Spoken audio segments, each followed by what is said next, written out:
在雪域，解放军与西藏。军事管制。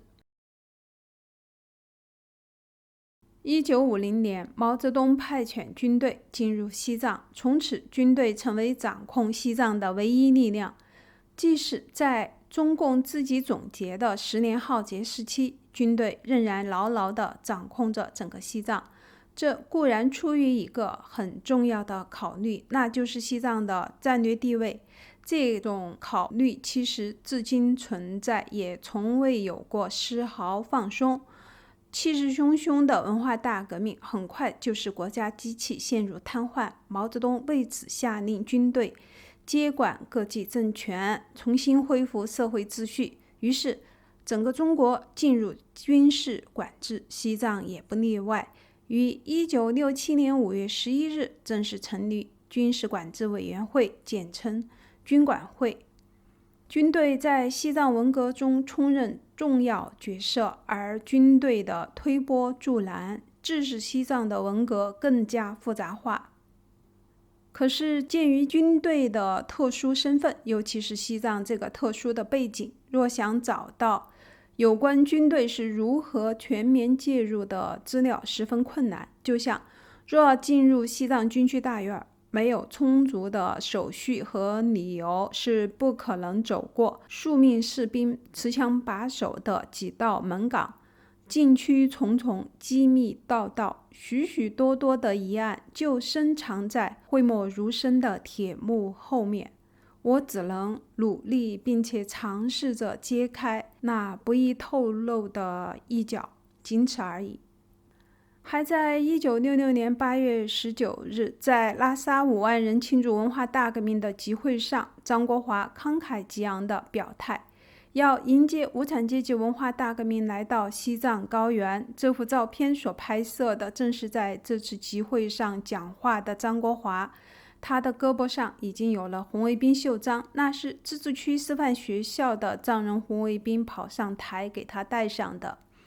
戴着墨镜的他在演讲中大声疾呼，要向资产阶级、封建农奴子阶级的意识形态、旧风俗、旧习惯势力展开猛烈的进攻，要把反革命修正主义分子、资产阶级右派分子、把资产阶级反动权威通通打倒打垮，使他们威风扫地，永世不得翻身。然而不曾料想，几个月后，这进攻的目标就对准了他本人。1967年5月，心力交瘁的张国华调往四川，担任四川党政军第一把手。1972年2月，在成都因突发脑溢血而去世，时年58岁。站在张国华身后鼓掌的那个地方长官是自治区委员会书记处书记周仁山。在张国华离藏后，他成为西藏自治区党委代理第一书记。他是西藏文革时期因权力斗争而被牺牲的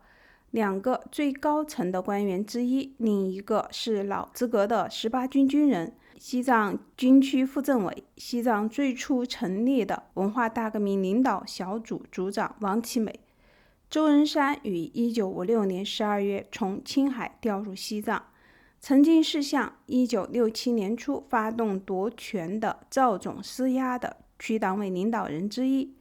但在代理第一把手的职务后，大莲子却批判他是刘邓路线刘少奇和邓小平安插在西藏的黑手，并对他的出身和政治背景表示怀疑。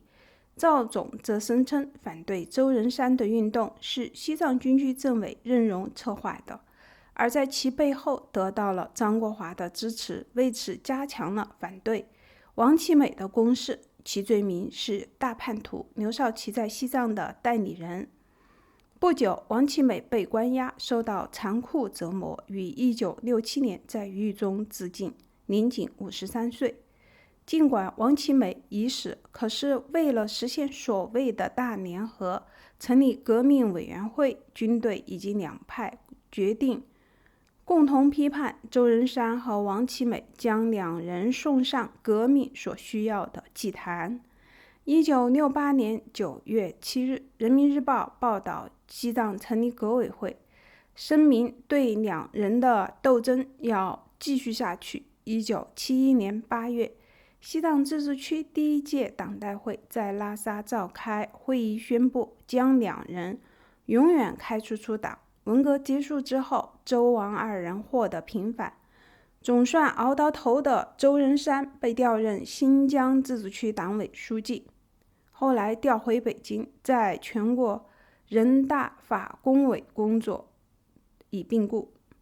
长久以来，西藏一直保持着军队进藏之后的习惯，从自治区拉萨市到各地区乃至各县的第一把手均为军人兼任。军事化的管理使人人须得提高警惕，严防身边出现阶级敌人。这种军人统治的状况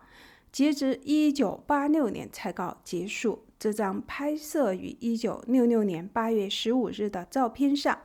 第一排正中的3个军人都是最主要的权力者。戴墨镜的军人是当时大权在握的张国华，但在9个月后调离拉萨。正中侧身向右的军人是继王其美之后接任西藏军区副政委的任荣。图左第一人，即那个略微低头的军人，是时任西藏军区副司令员的曾荣雅。其实这张照片上的这2个人，即任荣和曾荣雅的神情很值得研究，那种权力斗争的较量被摄影者捕捉到了。一位当时在西藏军区机关工作的藏人，就军队中的两派或者说倾向两派观点的情形介绍说，我记得当时规定很明确，军队里从事文艺工作、文体工作的军人可以介入，但是作为正常的部队，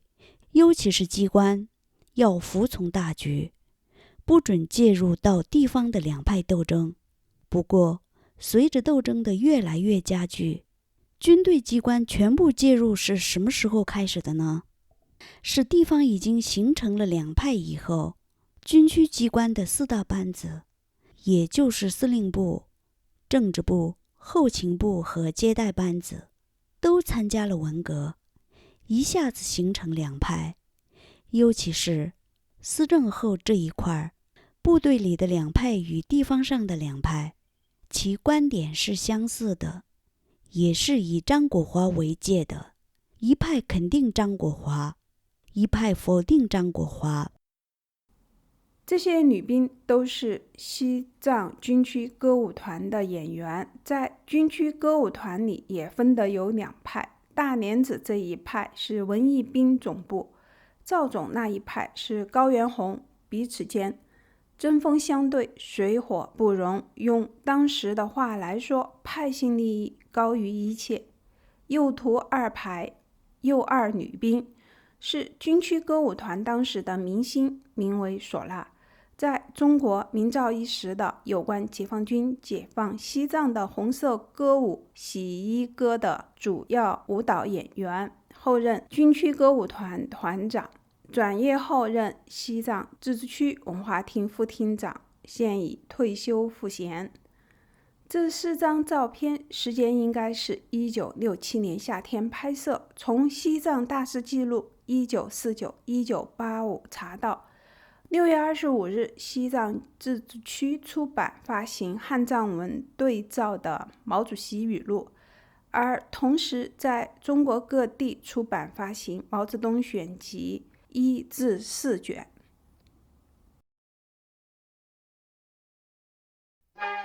本节目由绝地金书工作室制作发布，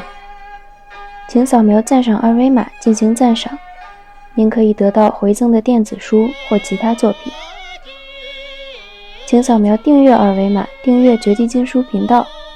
收看收听已发布和将发布的更多作品。